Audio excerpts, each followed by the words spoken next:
Emergency services को activate कर पाए तुरंत। बिल्कुल आपने ठीक कहा, और आप जो बात कह रहे हैं इसी बात को आगे ले जाते हुए नृप कुमार मेहता जी भी एयर कॉमोडोर इस वक्त हमारे साथ जुड़ चुके हैं। नृप सर, अक्सर देखा गया है चाहे पहाड़ी या मौसम में बदलाव, और इसीलिए लैंडिंग के वक्त या अभी तो देखना होगा कि एटीसी को सूचित किया गया था, नहीं किया गया था, क्या संपर्क हो पाया, नहीं हो पाया, लेकिन लैंडिंग के वक्त अचानक ये जो काफी ज्यादा बढ़ जाती है मुश्किल।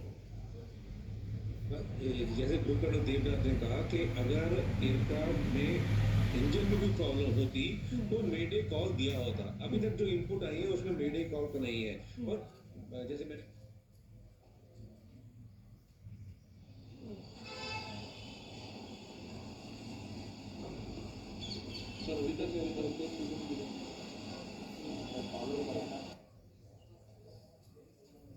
तो तस्वीरें भी हम लगातार आपको दिखा रहे हैं जो परिजन हैं, और इस वक्त ये एक बहुत बड़ा जाहिर तौर पर ये एक लॉस जिसकी भरपाई नहीं हो सकती है। प्रतिक्रियाएं भी तमाम राजनीतिक जो हस्तियां हैं उनकी ओर से आ रही है।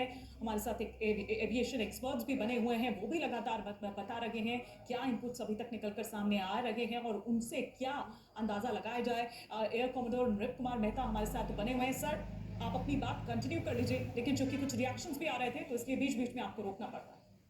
जी, सो जैसे मैंने कहा कि लैंडिंग फेज सबसे डिफिकल्ट फेज होता है एयरक्राफ्ट की फ्लाइंग के लिए। सो लैंडिंग फेज के लिए पायलट पहले ही अलर्ट होते हैं और तैयारी करते हैं लैंडिंग करने के लिए। उनके पास सारे चेक लिस्ट होती है और चेक लिस्ट को एक एक करके फॉलो करते हैं। तो अगर इस एयरक्राफ्ट में कोई इंजन में या किसी और टेक्निकल डिफिकल्टी आई होती तो पायलट ने मेडे कॉल दिया होता। अभी तक कोई इन्फॉर्मेशन नहीं है मेडे कॉल की, इसलिए वो संभावना कम लग रही है। और जो लोगों ने वहाँ के लोगों ने देख के बताया उसके हिसाब से ये लग रहा है कि सर, मैं आपको माफी के साथ इस वक्त रोक रही हूँ क्योंकि लगातार अपडेट्स इस वक्त आ रहे हैं। अजीत पवार के प्लेन क्रैश से जुड़ी एक और बड़ी खबर जो इस वक्त आ रही है कि कोहरे के चलते प्लेन अपना रूट भटक गया। तो आप देखिए, अब जानकारी जो निकलकर सामने आ रही है कि एयर स्ट्रिप दरअसल दिखाई नहीं दी थी और लैंडिंग का दूसरा प्रयास करते वक्त दरअसल ये प्लेन क्रैश हुआ है। और यही बात अभी हम कैप्टन यूके देवनाथ से कर रहे थे, एयर कॉमोडोर नृप कुमार मेहता से कर रहे थे। कैप्टन यूके देवनाथ, देखिए यही बात यहाँ पर हो रही थी। हालांकि ये कोहरे के चलते, क्योंकि वो जो एयर स्ट्रिप है वो उसको नजर नहीं आई, तो एक भ्रम रहा, वो भाप नहीं पाया, जो भी रहा। लेकिन अभी प्रथम दृष्टया जो सामने निकलकर जानकारी आ रही है वो ये कि कोहरे के चलते ये हादसा हुआ। कई बार क्या होता है कि इस मौसम में एक लो लेवल पर एक कोहरे की पतली सी परत होती है। तो मैं बताता हूँ, जैसे ही पायलट लैंडिंग करने आता है तब जब वो 6 किलोमीटर 5 किलोमीटर दूर है उसको लगता है कि रनवे नजर आ रहा है। लेकिन जैसे ही वो नीचे नीचे नीचे और नीचे होता है तो अचानक से कोहरे की एक पतली सी परत के अंदर घुस सकता है जब वो रनवे में अबाउट टू लैंड होता है। तो ऐसे में हो सकता है कि वो थोड़ा भ्रमित हो जाए। लेकिन सारे पायलट्स को आमतौर पर ट्रेनिंग दी जाती है कि अगर बहुत क्षणिक एक क्षण या 1 सेकंड या 2 सेकंड के लिए घुस गए तो वो तुरंत थ्रॉटल खोल के जहाज का नोज जो है, जहाज की नाक को ऊपर करके फिर से टेक ऑफ कर जाते हैं। ये एक स्टैंडर्ड एसओपी प्रोसीजर है कि लैंडिंग के टाइम पर अगर आप शॉर्ट फाइनल पर हैं या कोने में घुस गए हैं तो लैंडिंग अटेम्प्ट को अबंडन कर देना चाहिए। तो जरूर पायलट ने इसकी कोशिश की होगी। हो सकता है कि तब तक वो इतना नीचे आ क्या गया सर होगा। ऐसी परिस्थितियों में वो फ्लाइट को डाइवर्ट किया जा सकता है, होल्ड किया जा सकता है, कुछ ऐसा किया जा सकता है क्या उसको? टेक ऑफ के पहले ही एयर ट्रैफिक कंट्रोल से जब बात होती है, पायलट अपना फ्लाइट प्लान भरता है तो उसमें ब्रीफिंग आ जाती है कि अगर खराब मौसम है और आपको डेस्टिनेशन एयरपोर्ट पर रनवे ठीक से नहीं दिखाई दे रहा है तो आप दो काम कर सकते हैं। एक तो है कि तुरंत फिर से हम बोलते हैं गो राउंड की प्रक्रिया इनिशिएट कीजिए। उसका मतलब पूरा थ्रॉटल खोल के मैक्सिमम पावर से फिर से क्लाइंब कीजिए और दोबारा आके लैंड करने की कोशिश कीजिए एक सर्किट करने के बाद। और पर अगर दोबारा कोशिश के बाद भी आप लैंड नहीं कर पाए तो आप एक नियर बाई डाइवर्जनरी एयरपोर्ट हमेशा होता है जो कि वहां से 100-200 किलोमीटर बाएं दाएं होता है। आप डाइवर्जनरी एयरपोर्ट्स में जाके लैंड कीजिए। मैं बताना चाहता हूँ कि टेक ऑफ के पहले, क्योंकि वीआईपी ऑन बोर्ड है, आमतौर पे डेस्टिनेशन एयरपोर्ट जो है उसके यहाँ से क्लियरेंस ले ली जाती है, चाहे वो मोबाइल पर ले या लैंडलाइन पर ले। बिल्कुल सर, मैं यही समझने की कोशिश कर रही थी नृप कुमार मेहता जी, और खास तौर पर जब एक वीआईपी अगर ट्रैवल कर रहे हैं तो ये सारे अलर्ट्स, फॉग अलर्ट है या कोई और अलर्ट है, ये तो सारी जानकारी पहले ही उड़ान भरने से पहले ही हासिल कर ली जाती होगी, या फिर कुछ टाइम के लिए टाला जा सकता है। ये ठीक है कि उनकी वहाँ पर सभा होनी थी या जो भी था, लेकिन एक इंस्ट्रूमेंट जो लैंडिंग सिस्टम होता है उसका सहारा लेकर या उसके जरिए भी तो ये लैंड किया जा सकता था, ऐसा होता है। दादा को मरवा दिया भाई, दादा को मरवाने वाला बेसिक एयरफील्ड है, उसमें बॉम्बे में बैठा है। इंस्ट्रूमेंट लैंडिंग अगर सीबीआई, आईडी, ईडी, एसआईटी कोई सहायता लेना चाहता है तो इस गद्दार को मैं जानता हूँ, ये किसी को भी मरवा सकता है। जब तक अगर नाइट लैंडिंग होती है, इसकी मैं फाइल दे सकता हूँ। लैंडिंग फैसिलिटी नहीं है, बहुत गए हमारे फ्लाइटिंग कम हो, प्लेन क्रैश में, हमारे नेता बहुत गए, और इसको ले जाने वाले हमारे वर्दीधारी हैं, ये बिक जाते हैं। वर्दीधारी बिक जाता, आईजी, डीआईजी, ये सब बिक जाते हैं। पायलट को रनवे दिख जाएगा। अगर कोई लेना चाहता है हिंदुस्तान में तो हमारे से ये फाइल ले सकता है। इसका नाम है अनिल कांबले।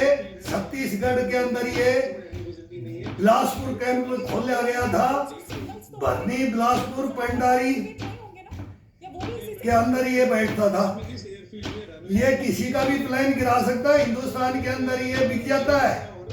हमारे टाइम में तो इसका 50,000 रेट था, 50,000 रुपए में ये किसी का भी प्लेन क्रैश करवा सकता है।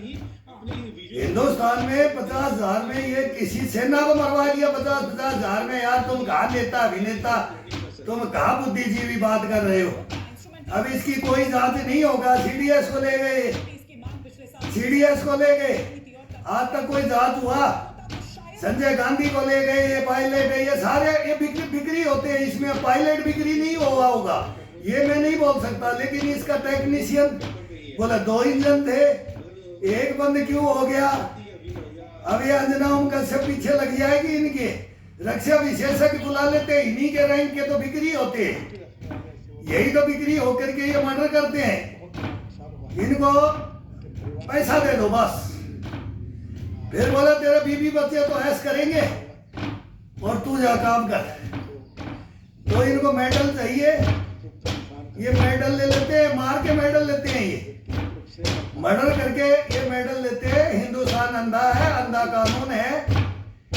अगर ये कानून के अनुसार चले तो हिंदुस्तान में ऐसे कीमती, ऐसे दादा, ऐसे दादा नहीं जाएंगे। अब दादा बोले, दादा ही तो जाते हैं यार, दादाओं को ही तो लेते हैं। ये जो दादा बनता है ना, टैलेंट होता है, वो दादा होता है, टैलेंट एक।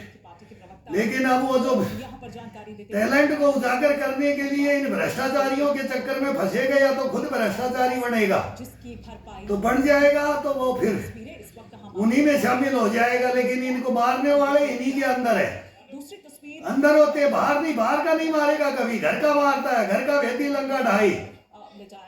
ये मेरे पास फाइल है, चलो ये दिखा देता हूँ मैं फाइल। ये उन्होंने कमाया, और यही दरअसल है, इसीलिए ये कहा जा रहा है कि इन सबसे इसको मर्डर करने वाला ये है। अजीत पवार दादा को मर्डर करने वाला बॉम्बे में बैठा है, महाराष्ट्र में है। इसका नाम है डीआईजी अनिल कांबले, बिलासपुर, छत्तीसगढ़, भरनी, पेंडारी। 2006-7 में रिकॉर्ड उठा लो कौन मरता है, कौन हिडमा बनता है यार, पूरी हिस्ट्री बता देंगे। हिंदुस्तान अंधा है। ये हमारा चीफ जस्टिस के तो जू भी नहीं रेंगती है। चीफ जस्टिस को ये सहायता लेनी चाहिए जवानों से। हिंदुस्तान के जवान इनकी सारी पोल पट्टी खोल देंगे, लेकिन ये हिंदुस्तान गूंगा बहरा है, कोई नहीं होगा, ऐसे ही जाएंगे।